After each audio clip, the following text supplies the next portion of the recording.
like a drop of rain flowing to the ocean. We all come from the goddess, and to her we shall return like a drop of rain flowing to the ocean. Isis, Astarte, Diana, Hecate, Demeter, Kali, Inanna. Isis, Astarte, Diana, Hecate, Demeter, Kali, Inanna. We all come from the goddess, and to her we shall return like a drop of rain flowing to the ocean. Hello, everyone. Welcome to Gaia's Temple. Thank you so much for coming. It's so good to see you all here. I want to begin by first acknowledging that we are on the unceded ancestral lands of the first people of Seattle, the Duwamish people, past and present, and we honor with gratitude the land itself and the Duwamish Nation. So Earth Day is this month on April 22nd, a day when we turn our thoughts and our efforts toward the beauty of our precious planet and renew our efforts to steward her well. Wouldn't it be great if we did that every day? Well, you and I do that every day, but wouldn't it be great if everyone else did that every day? Because where would we be without her? She provides everything for us: our food, our shelter, our clothing, diversity and beauty, strength and resilience. I'm grateful to Democrat Wisconsin Senator Gaylord Nelson, who founded Earth Day back in 1970, which, are you ready for this? Means it's been celebrated for 55 years. Oh my God. Wow. Anyway, if your spirit yearns to connect to her in a sacred and conscious community, then you have come to the right place, because this is where we tend to our hearts and our minds and our souls. I'm Reverend Judith Laxer, and I'm so honored that you've chosen to spend an hour or so of your time here with me and this loving community in Gaia's Temple. So I'm going to invite Reverend Karina Frenzel, our board president, to make some very important announcements. Ladies and gents, Karina.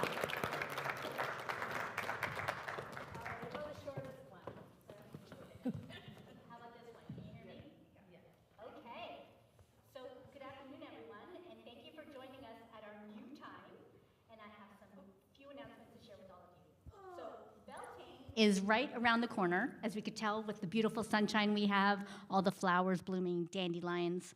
And it's a time when the veils between the world of the Fae and our world grow thin. So how best to invite the Fae in, but to craft homes of the Fae? And so join Tema. Wave over there, Tema. She is going to be hosting a crafty afternoon where we take natural materials like pine cones, moss, twigs, and make cute little fairy homes. She has an example over there on the, a picture of it on the networking table out there. There is still space available, so if you are crafty and want to bake something for your garden that invites the Fae in, please register. It's going to be held on Saturday, April 19th at 2 p.m.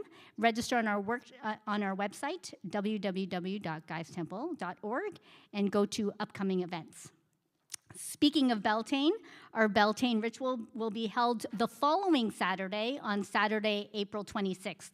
We head back outdoors for this one to dance the Maypole at Meridian Park, just behind the Good Shepherd Center in Wallingford. Details are also on our website. We are looking for at least one more ritualist who can join us. No experience is necessary, so if you've ever wanted to participate in co-creating our rituals and get the behind-the-scenes look at weaving our magic together, now is the time. Come speak to me and or Reverend Judith after the service. Excuse Gaia's Temple is also participating in the Give Big campaign held on May 6th and 7th. Give Big is a statewide fundraising campaign organized by Washington Gives to invest in communities to take proactive steps to create the society that we want to live in. This is a 48-hour event to promote giving to nonprofit organizations such as ours, so donations can be made on our website. Thank you in advance for giving. Also, Gaia's Temple is turning 25. Whoop, whoop! So, preparations are in full swing to host an amazing celebration for our 25th anniversary on Saturday, September 20th. You should have already gotten a magnet to remind you of the date, so please mark that on your calendar. And we want to do it up really well, so we are counting on folks to help us, most especially folks who can help us set up and take down. So we'd love for you to save the date and to help the board relieve our anxiety. We are asking volunteers to start signing up now. And the sign-up sheets are also on the networking table out there on the lobby, or feel free to email Reverend Judith. Lastly, it is so wonderful to see so many new faces here in our sanctuary and to see the number of folks joining us increase month by month. So for all of those who made the trek out here, thank you so much, and we encourage folks to come join us in person. It's a great way to grow our community and to enjoy fellowship after the service. However, we know that some people are listening to us online on our YouTube channel or on our podcasts, and they may be too far away to attend in person, or they may be listening at a later date. If you are one of those, we thank you for watching and being a part of our loving online community. And we hope that the food for thought we offer brings nourishment to the soul. This is a gentle reminder, too, that our ministry for the Goddess is supported solely by those who partake in its teachings. And so for those of you listening online, if you feel served by listening, when it comes to the love offering piece of our service, please head over to our website and donate. We'd be most grateful. And again, we have coffee, tea, and refreshments after the service for fellowship. Please join us. I think that's it. Oh, there was one other announcement, which is if you haven't already turned off your cell phone, please take a moment to do that now. Make a moment to do that now. Oh, and there will be a raffle. So I'm sure everyone got a raffle ticket on the way in. That's a free ticket to our Beltane celebration. We'll be pulling those raffle tickets at the end. All right, so we're going to sing all together as we do to get the energy going. And I'll have our beautiful musicians come on up here. The words are up there, fabulous Americana song. And here we go.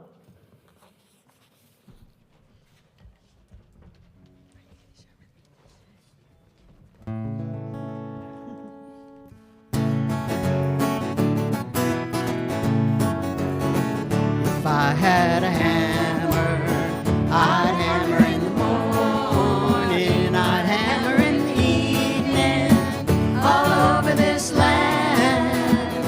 I'd hammer out danger, I'd hammer out warning, I'd hammer out love between my brothers and my sisters, all over this land. If I had a bell,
we're going to move on and create our sacred space now that we got all riled up. We're going to ground this energy down. So if you would take a moment now, close your eyes, go within. Let's take a nice deep breath together. And as you exhale, just take a moment and call all the pieces and parts of you home. So any part of you that is stuck anywhere else in your life, projected into the future or your past, any part of you that's distracted, gently call you home. Come on home, so that you can be here now.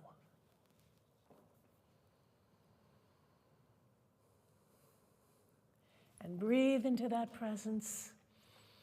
And on the next exhale, begin to ground yourself to the earth. Imagine a line of energy extending from the base of your spine, reaching downward through the chair that you are seated in, through the floor and the foundation of the building, and deep into our Mother Earth. Feel as she opens to receive you, and drop your taproot down, deep, deeper, and even more deeply.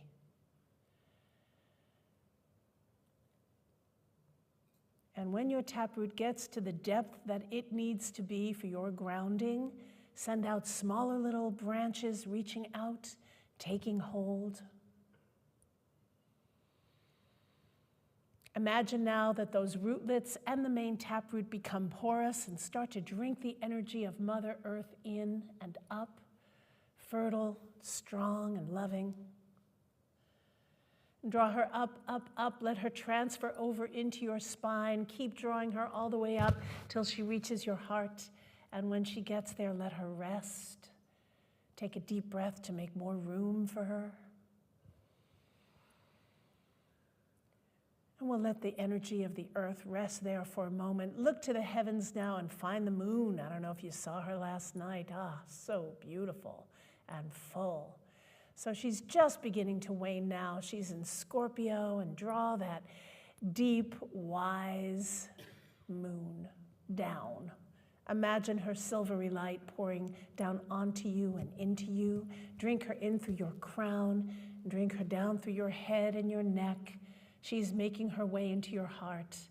And when she arrives there once more, breathe deeply. Let her rest there.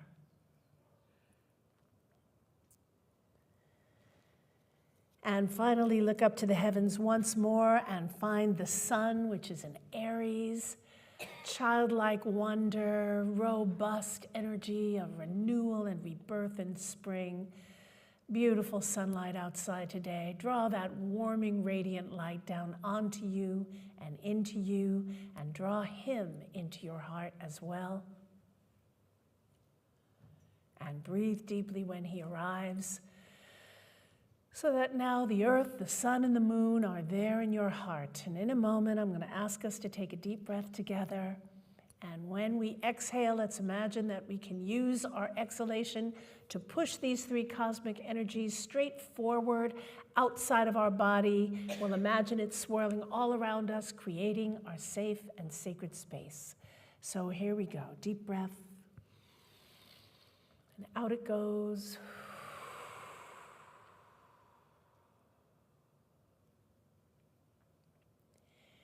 In this way, we say we have stepped between the worlds, and what is between the worlds is not affected by the worlds, but can heal and transform.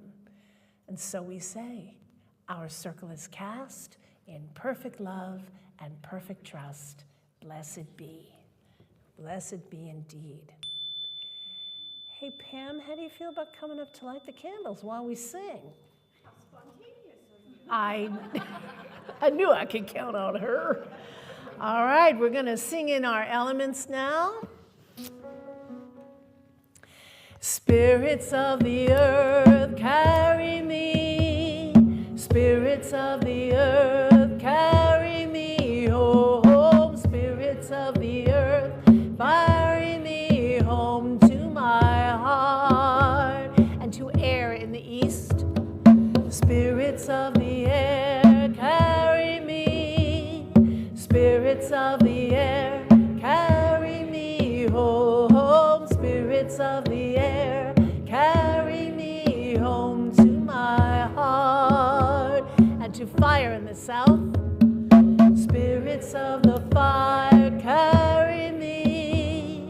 Spirits of the fire, carry me home. Spirits of the fire, carry me home to my heart and to water in the west.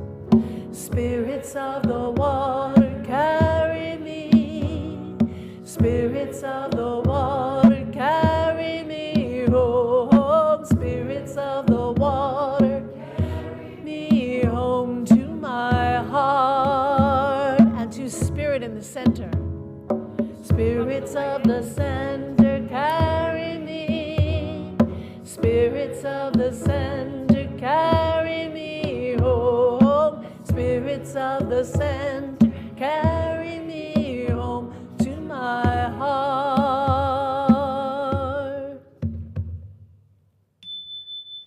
Thank you, Pam. And now for the invocation. The words have already magically appeared. And please read it with me. Blessed Gaia, Mother of us all, be with us. Goddess of unconditional love, be with us. Be with us. Today we seek to put our courage and power into action. Be with us. We seek your healing to be bold and strong. Be with us. To remember that we are not alone. Be with us. Help us to work hard so we can rest easy. Be with us. We gather on this fine day to be in your presence. Be with us. Blessed be. Blessed be indeed. All right, so if you're new to Gaia's Temple for the first time today, please raise your hand. Yay, a couple of people are new here, yahoo! So this is where we take a moment and we say good morning and greet each other, learn somebody's name. Come on, stand on up, say hi to everybody, anybody, learn somebody's new name, make them feel welcome. Hug the people you already know. It's all good.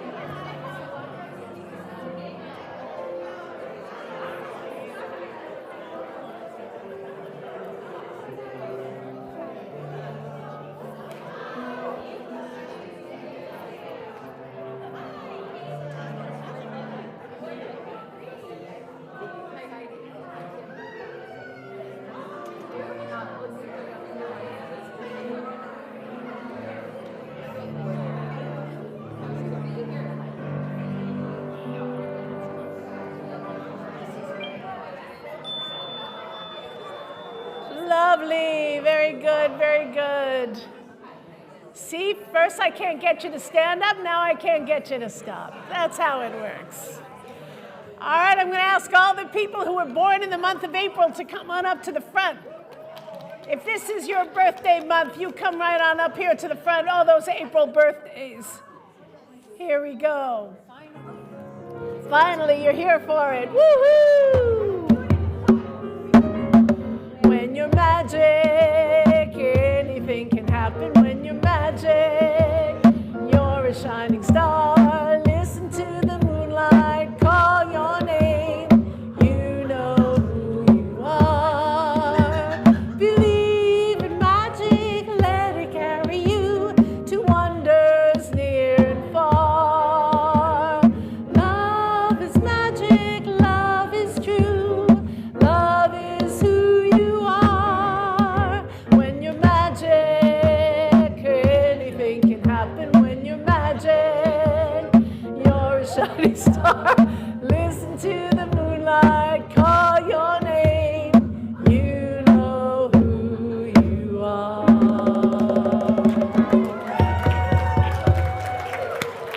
Happy birthday! Happy birthday, all you Aries and Taurus.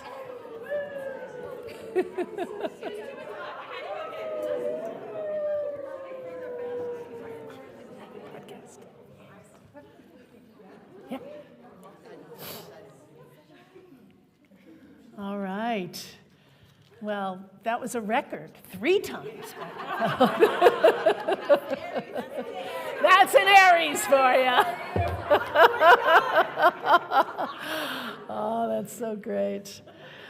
Well, my friends, on the Wheel of the Year, as Karina mentioned, Beltane is fast approaching the time when we honor the Earth's fertility, when sensuous pleasure holds sway, and we allow ourselves to relish the longer days and the warm sun on our skin and the beauty that Mother Earth provides for us with all of her flowering.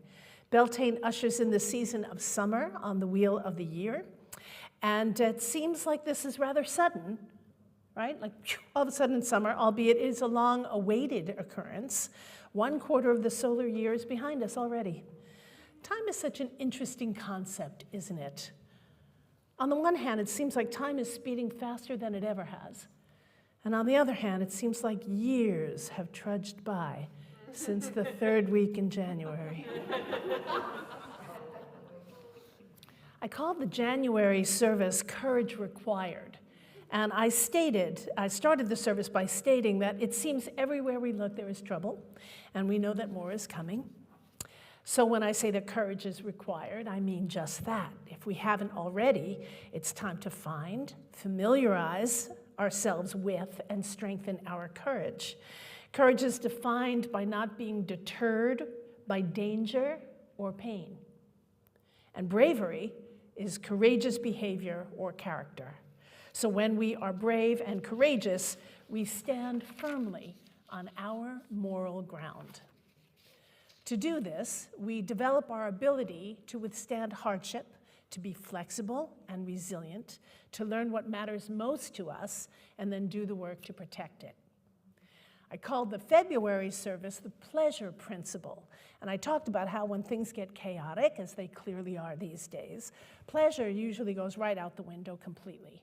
And I talked about how necessary it is to have pleasure, that we need it to regulate our nervous systems. Human beings were not designed and meant to be on high alert constantly. It chips away at our well-being.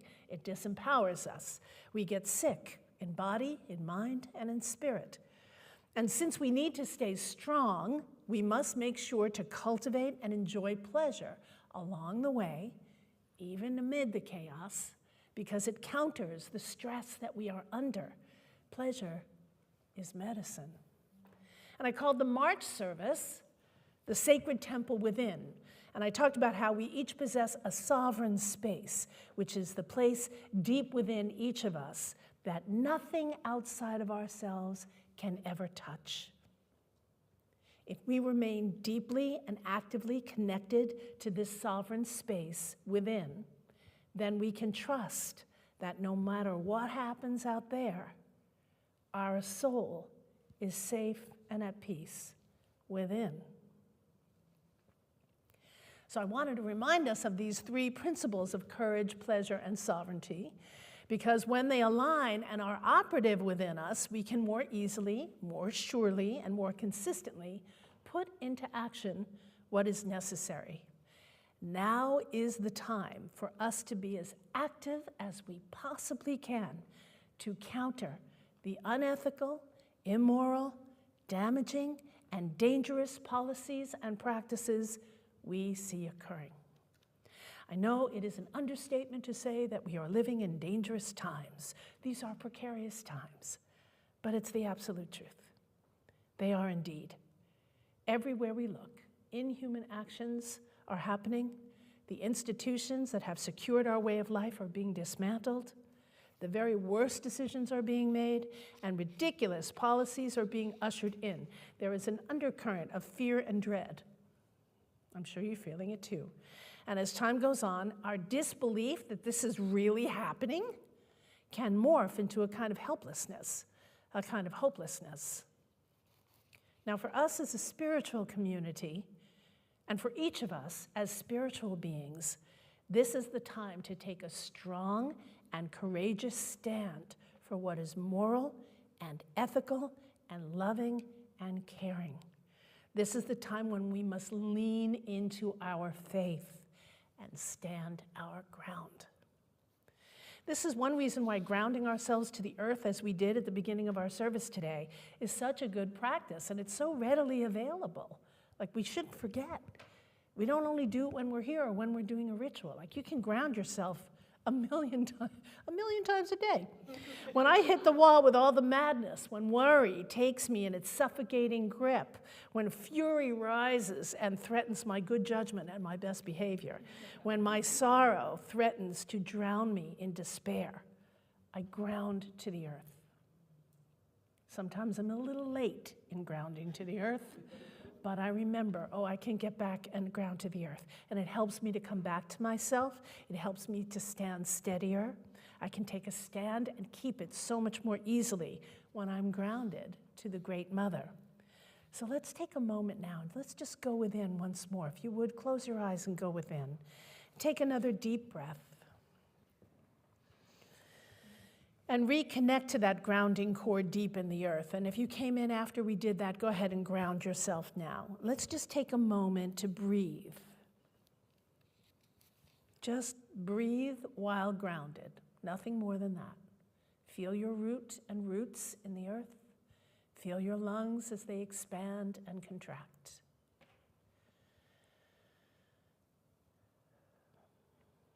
Now imagine that you are the lungs of these roots, and as you breathe, so do they.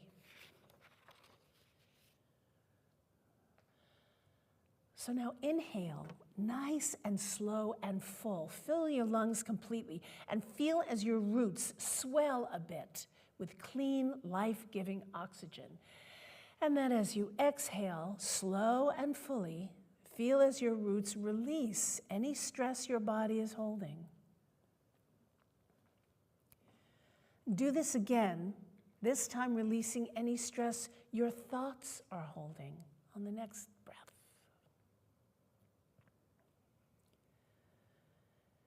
And once more, this time releasing any stress your soul is holding. And let it go on the exhale. Good. Now in your mind's eye, look at your main taproot. What color is it? What is its texture? How thick or thin is it? How flexible or rigid? Examine your roots now for a moment. Get to know them more intimately.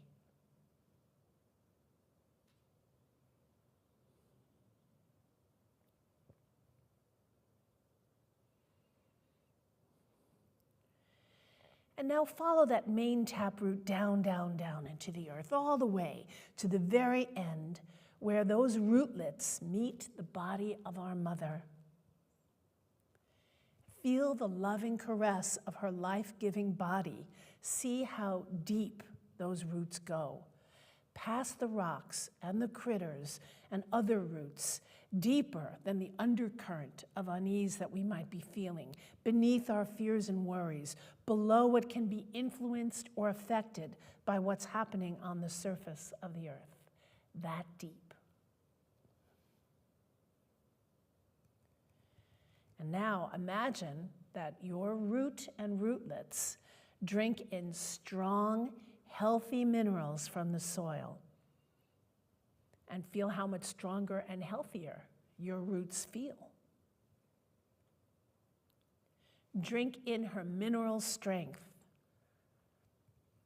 And notice how much better you feel in this moment. Know that your roots can stay and will stay grounded here, keeping you grounded and centered and strong. Affirm that truth. And then when you're ready, gently open your eyes and come back here. Very simple exercise, really, but so good, so important.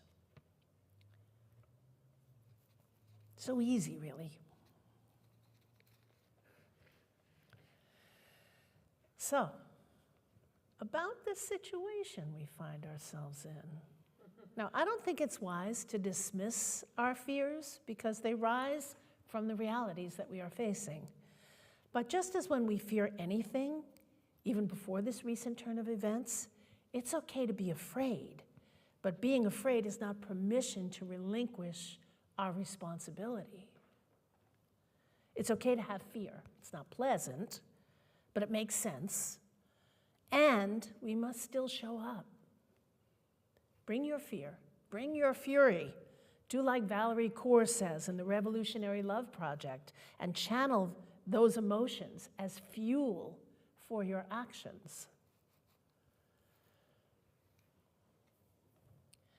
I want to talk to you today about something called the witch wound. It stems from that horrible period in history when mostly women, and some men and some children, were persecuted for being witches, even when they weren't. And this persecution was all the things that persecution is: malevolent, violent, devastating, fearsome, and deeply damaging. The Inquisition of the Holy Roman Empire spanned centuries, from approximately 1450 to 1750, during which, by some accounts, millions of people were tortured and murdered. 3 centuries of annihilation of anyone who wasn't Christian, or Catholic, I think. It began in Spain, and it spread throughout Europe with particular strongholds in France and Germany. And one way that the Inquisition operated was to torture their victims into naming their friends and neighbors so that the persecution could continue and spread. Now, this is one reason why witches took on magical names, because if you were only known as Prairie Flower, for example, and you were tortured in giving up the names of people you practiced your faith with, and you only knew them as Prairie Flower, you couldn't betray them, because that wasn't the way that they would be known in secular society. Still, under duress, scared for their lives, or at the very least hoping for mercy, the persecuted would say anything for the torture to stop, of course. And so betrayal accompanied the fear that ruled in this terrible period of religious madness. The witch wound. Now, if you believe in reincarnation, and if you identify as a witch in this lifetime, or really anybody who's on the margins of society, you might very well feel like this is not your first time that you have been a witch or practiced a pagan or nature-oriented spiritual path. Many people believe that when they first find paganism again in this life, that it's a homecoming, like they're remembering rather than learning something new. And many people have past life memories of being hung or drowned or burned at the stake for their faith. And many still carry the deep wound of betrayal by their community, carry the deep wound of feeling like they don't belong or they're not safe to be their authentic selves. They carry the deep wound that fear of reprisal brings, or feel horrible guilt if they themselves were the betrayers. And like with all psychological and emotionally unhealed wounds, it doesn't take much to trigger it. And our present political climate is trigger enough. Once again, anyone who doesn't fit the mold of what the elite few believe to be worthy is considered an enemy. Recent stories of people being taken into custody without due process, put into prisons with inhumane conditions, this is unsettling to say the very least, and they trigger our wounding big time. And when we are triggered, we're not at our best. And these times require that we be at our best. When wounds like this that run so deep are not healed, the triggering can manifest like paralysis, hiding, or denial. Now, it makes sense when we are afraid for our lives that we hide, because if we feel we are being targeted, our safety relies on not being found. It's always risky to be seen in troubled times like these. It's risky, I will not lie. However, I will say that when I watch the leaders who are speaking truth to power, the ones who are protesting, the ones who are active in resisting, I see them speaking out and acting out and gathering community of like minds around them and with them, and it inspires me. I want to be that brave. They remind me that I'm not alone in these sensibilities.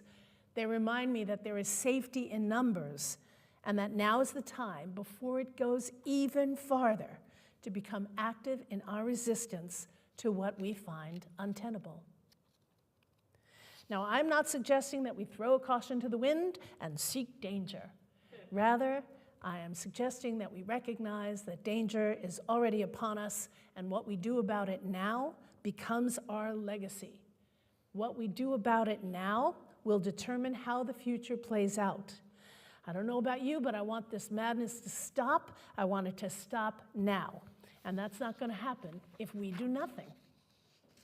We can sit around all day and ask ourselves and each other how a faction of our society, a small faction of our society, can grab and support what we believe to be immoral and unethical and outright cray-cray all we want. But what are we going to do about it? Now, venting is important. Can't hold it in. Got to vent it out because you'll go just as cray-cray. But then what, you know? Finding our courage, making sure to counter what is so mean-spirited out there with pleasure, and remembering our spiritual sovereignty are the practices that will hold us in a good way in our necessary activism now. Now, recently, my dear friend sent me a video to watch of a speech made by author and political and cultural commentator, David Brooke, called How the Elite Rigged Society and Why It's Falling Apart. That was the name of his speech. And he made this speech at the ARC convention this past February, and ARC stands for Alliance of Responsible Citizenship. It's an international movement with a vision for a better world where empowered citizens take responsibility and they work together to bring flourishing and prosperity to their families and communities and nations. You can find this speech on YouTube, David Brooks at ARC, worth the 15 minutes or so to watch it. And among many other astute things, Brooks said that what the elite did is privatize morality and thereby destroyed moral order. Privatized morality. He cited that Martin Luther King Jr.'s rhetoric was so powerful because it was based on the sense that a moral order is built into the universe. All of us have been taught a sort of moral code to live by. Be respectful, be kind, share what you have with others, don't cause harm, don't cheat or lie, offer a helping hand, own your mistakes, make amends, etc., etc. We all know this moral code. It's like a collective agreement. But if you privatize it, it's a whole different story. I'm paraphrasing here, but he went on to say that what the elite did was take that moral order, which keeps a society together, and they decided to find their own truth and their own values, which is a big problem, because if what is right and wrong depends on what each individual feels, then we're outside the bounds of civilization. Without a moral order, an agreed-upon creed to live by, it's hard to trust. It's hard to find meaning in life. And so we have become a sadder society with, at the very least, a great rise in depression and suicide, particularly for our young people.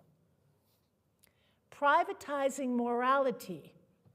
Now, we've seen this happening for a while now, but it sure is at its peak, where the worst of human behavior is somehow twisted into being seen as strength, and those who behave that way as rugged individuals to be admired.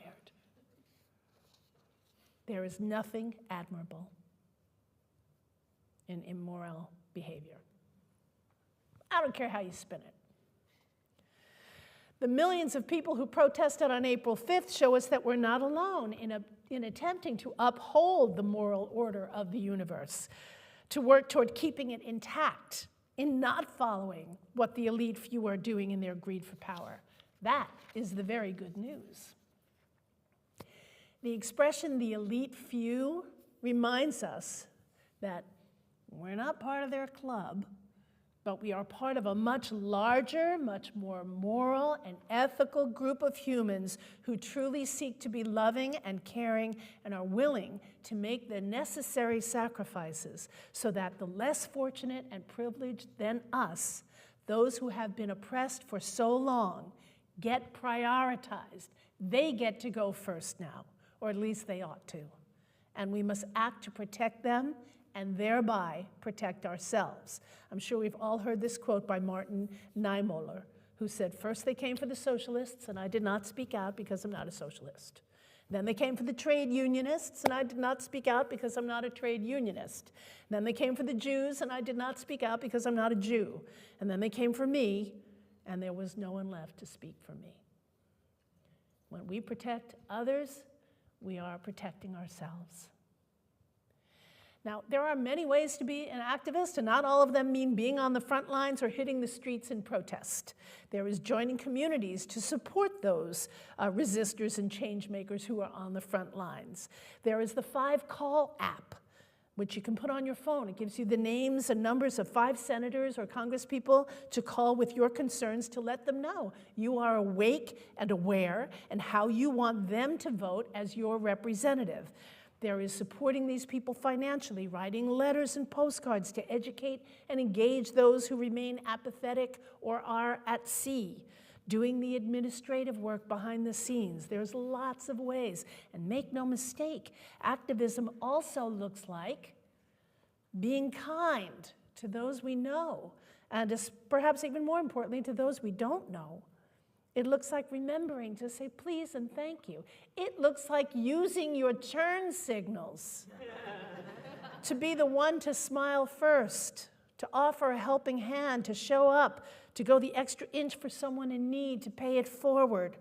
You know, my friend Anthea, who's sitting here, and we went nettling last Sunday, a week ago, or last Saturday. We went to get nettling. And this is the second year in a row we did it. I think we might be starting a tradition. We go to a place and we pick our nettles. And after I got 2 bags of nettles, and my hand was just on fire, even with a glove. And anyway, I got home and I put them on the kitchen counter, and I was hungry, and so I made myself lunch, and I sat at that counter, and I started to eat, and all of a sudden, like, up comes this spider. It was tiny. I think it was the itsy bitsy spider that the water spout. I mean, it was tiny. And I noticed it just because there was movement. And up it comes off the leaf and drops down on its little thing. And, you know, it was so tiny that I could have gone like that and snuffed out its life. But I just looked at that little thing. And instead, I picked up the bookmark from the book I was reading, and I put it on the bookmark, and I walked it outside, and I put it on a little rock. And I mean, this is not a story to say, aren't I wonderful? But it just means, you know, there can be a small little thing like that, which to me is, you know, I don't know, I spared a life that day. We might not think a spider's life is really all worth it. I mean, there was a time. But this is not that time. Anyway, all of these are right action, and they make a big difference day to day, moment to moment. We mustn't think that we need to be out there and seen to be effective. We must now be active in our efforts to make the changes we so desperately need. Every little bit counts, and from the showing of the millions who marched, imagine if every one of them and more did just one thing consistently to resist this madness, to protect what is precious. That's right action. It's crucial. It's easy to think that others will do it, and they will. But if you join them, then you contribute to the power we find in numbers. If you decide that you're going to be the one to make the effort, to be the one who will lead with love, to be the one to show up and help the cause of love and fairness and equality, you will change the world for the better. Let's sing about that, shall we?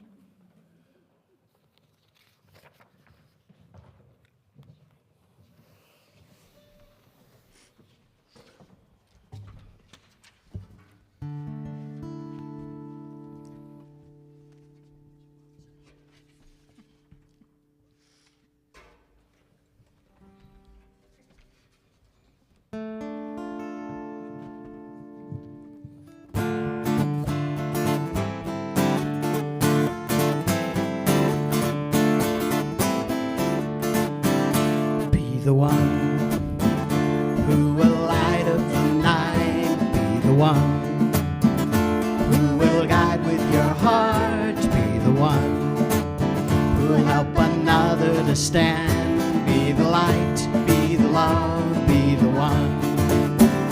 Be the one. Be the one Who will light up the night. Be the one. Be the one Who will guide with your heart. Be the one. Be the one Who will help another to stand. Be the light, be the love, be the one. So much to do. Where do I begin?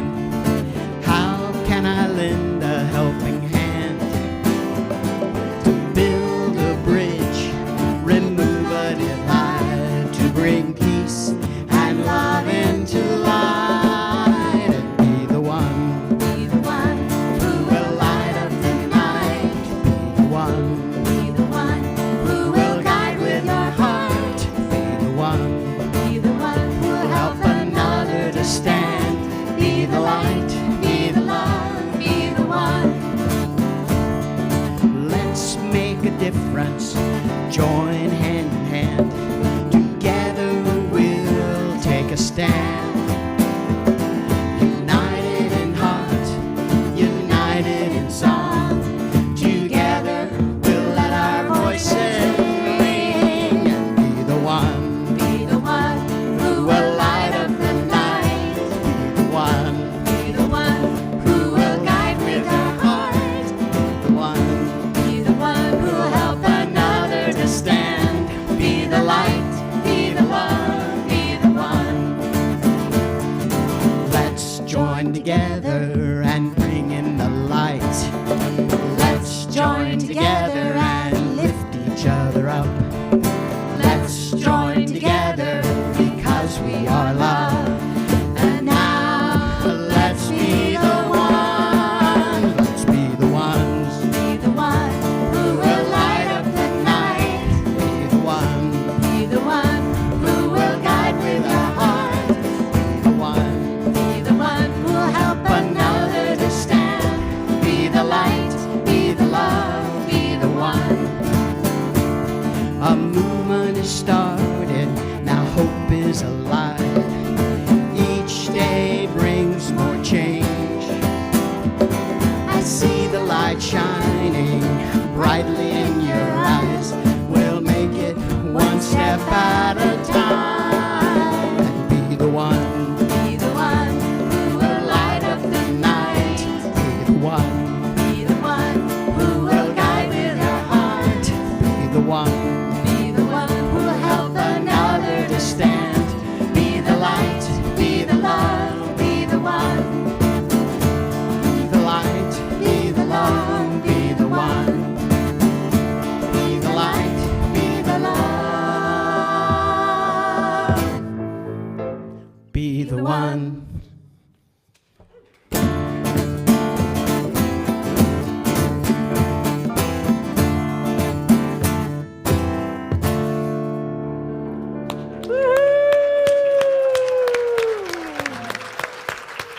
Thank you. That beautiful original song was written by Paul Henderson.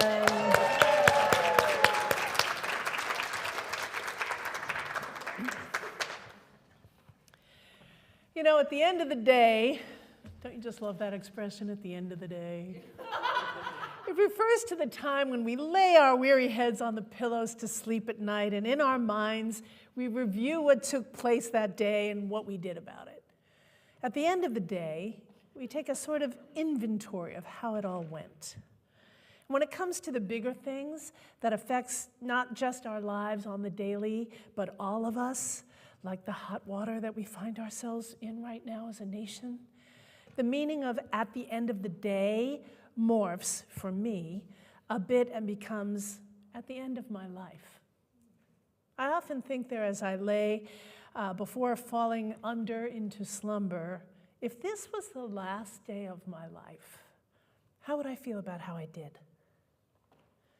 How I lived? What I stood for? And the actions I took in alignment with my deepest values? We each know deep within what is right and what is not. And when we go against what is right, When we ignore that moral compass in our thoughts and actions, we know it in our souls.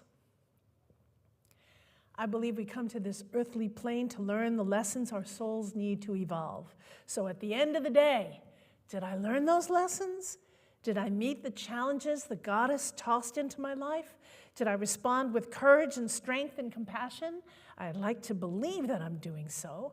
I know I fall again and again. I fail again and again as a flawed human.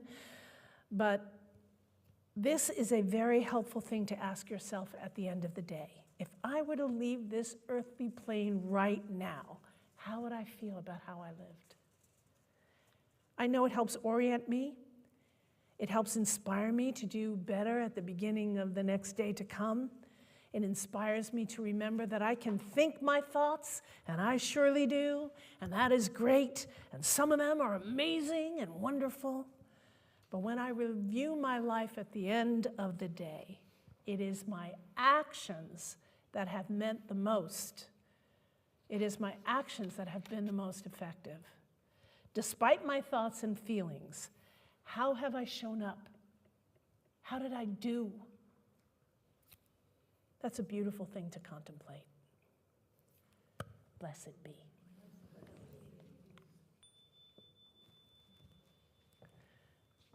Noemi. She's contemplating.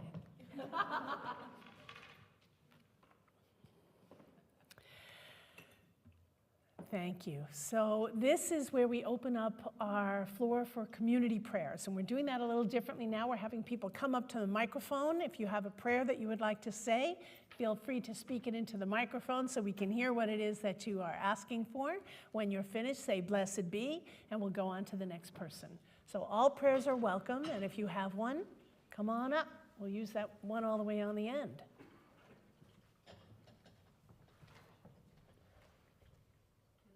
Speak a prayer for my sister Glenda and her whole and complete health. Thank you. Blessed be.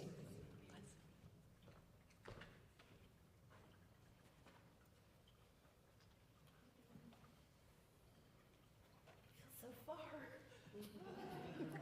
Worth it. I'd like to ask for a prayer of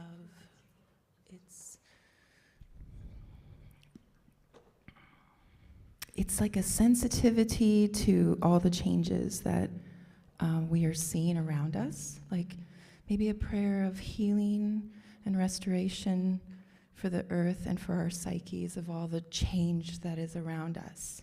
May we find ourselves holding innocence, perhaps, or a sense of curiosity, and that we're not alone in that. Yeah. Blessed be.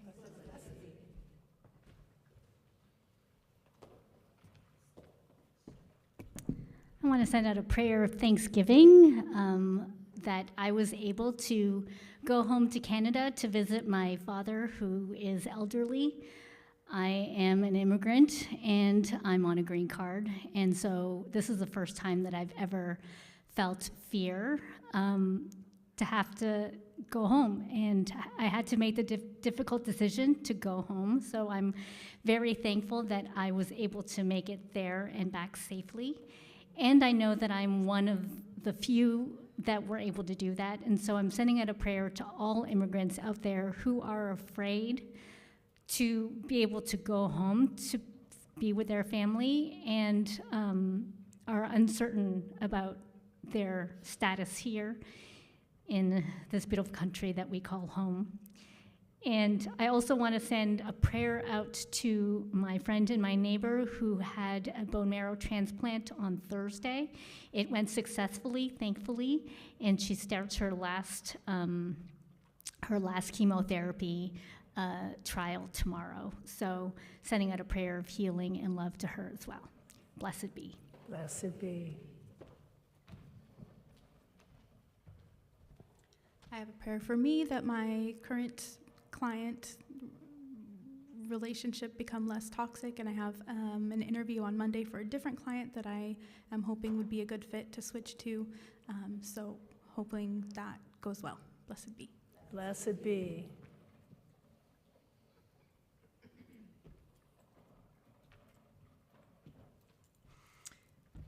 I am Carol Eve, and I want to say a prayer for my granddaughter, my great-grandkids, and her husbands and boyfriends, who are all from Mexico, that they'll not be deported and that they're safe.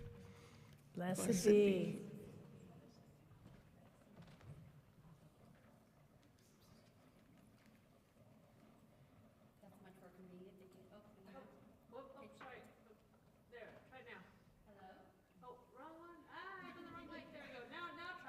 Hello, there you There go. you go. I would like to say a prayer for my sister who is pregnant. We're very excited. It's baby 2. Things have been a little bit iffy, but we have, hope in our heart. I would also like to extend a prayer to her husband who has surgery in 2 weeks. He's had a lot of diverticulitis flare-ups and things are not looking great. So a lot of stress in her family, but we're all pulling for her. I also lifted over here today, and my Lyft driver asked that we say a prayer for him as he starts a new job tomorrow, and he is very excited and very nervous. So, to Benson, we send love. Blessed be. I'd like to say a prayer for our friend Andrew, who had some trouble with his eyes, and that his healing continues in a rapid and full capacity. Thank you. Blessed be.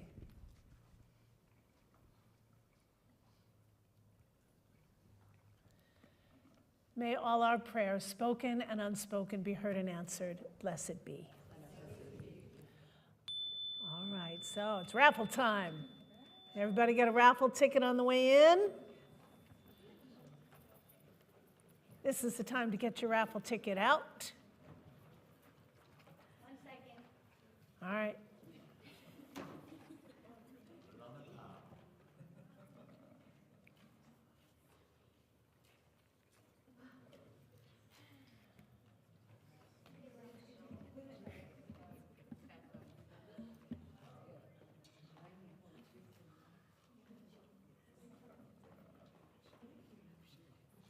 This is for our Beltane ritual, our Beltane celebration coming up on April 26th, I believe it is, Saturday night, whatever the last Saturday in April is.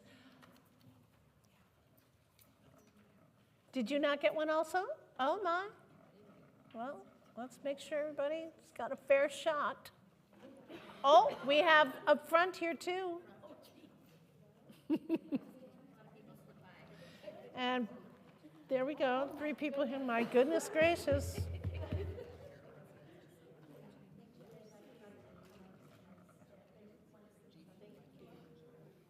Okay, hold on 1 second.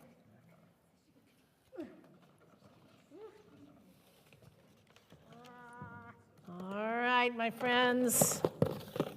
Here we go. This is the one. Oh, That's 2. this is the one. 850019. Who's 19? Woo! Perry! Very. Oh, you already have it? Oh. Oh.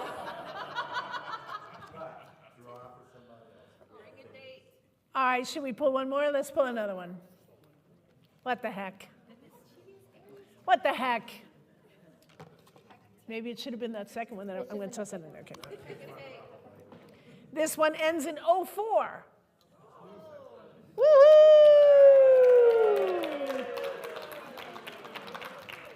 All right. Eve, excellent. We'll put your name on there and in you get. All right, great. So, we're going to pass the love offering baskets now and ask for your generous donations to keep our ministry going. For those of you who are new here, we tithe 10% of what comes into our love offering baskets to other organizations that are in alignment with our mission, vision, and values. And today we are tithing to the PCC Farmland Trust, which secures, preserves, and stewards threatened farmland in the Pacific Northwest to ensure that local farmers use sustainable organic methods. So know that whatever you put into those baskets, 10% of them will go to that organization. Also, we are a nonprofit organization, and so your donations are tax deductible. If you'd like us to keep a record of them, then there's an envelope in the end of the file box on the networking table. You can write your name on the envelope, put your donation in there, and then don't seal the envelope, and we will use that in our system by alphabetizing the envelope by your last name. So next time you come in, you get your envelope, and that's what you put in the baskets, and that's how it goes. All right, here we go. We sing. Of course we sing. We sing when we do everything. Here we go.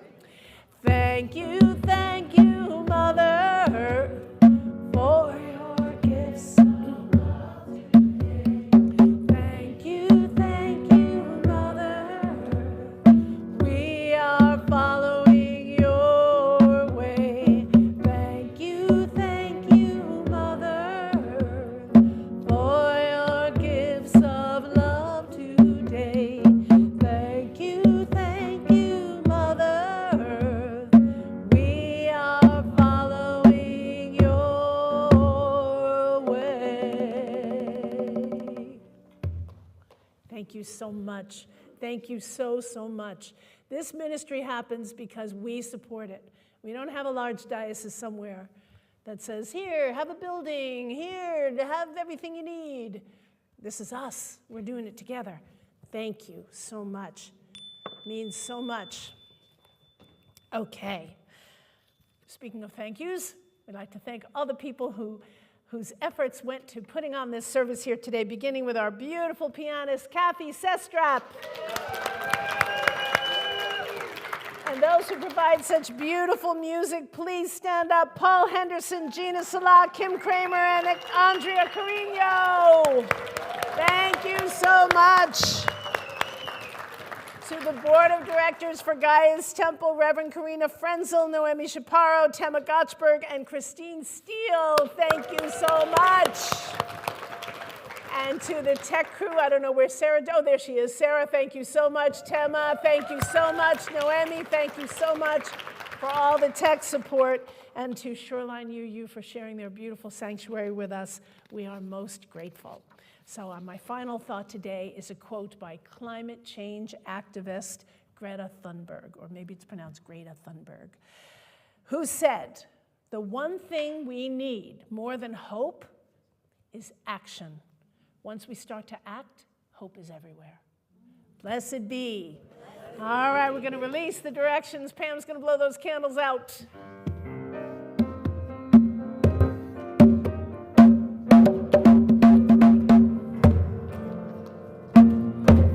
Mother, for the earth that is your body.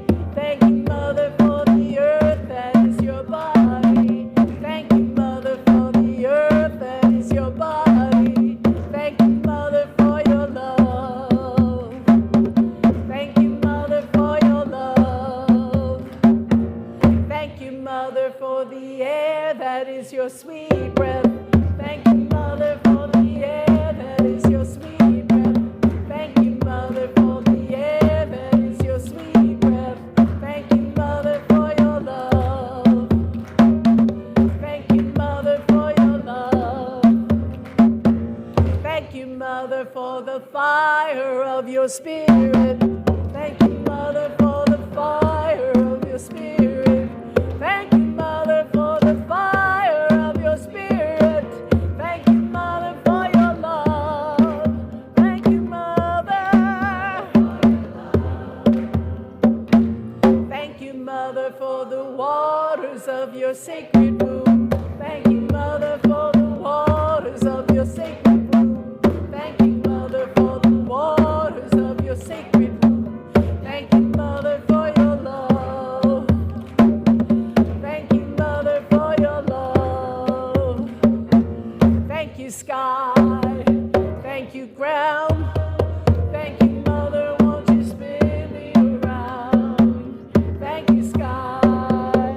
Thank you, ground. Thank you, Mother, won't you spin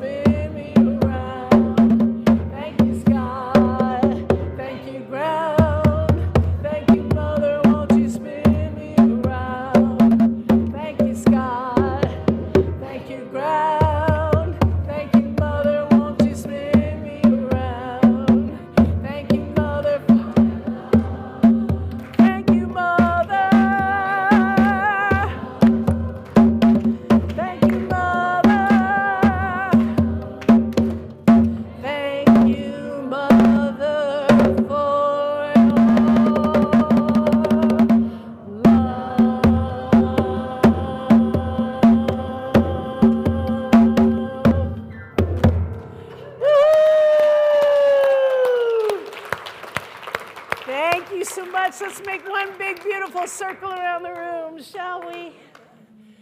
One big old circle. We're going to have to move a little further down, a little further out. Yay, look how many of us there are. We might have to come in a little bit.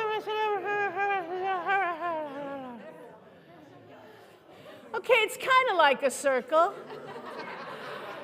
Before we sing our final song, I think there are some people who might not have known that our service begins at 1:30 from now on. So be sure next month, and it's our Mother's Day service. You do not want to miss Mother's Day in Gaia's Temple. That's all there is to it. All right, here we go.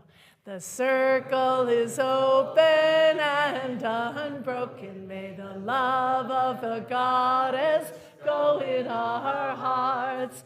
Merry meet and merry part, and merry meet again. Blessed be, blessed be, blessed be. Woohoo! Thank you so much. Thank you so much. Thank you, thank you, thank you.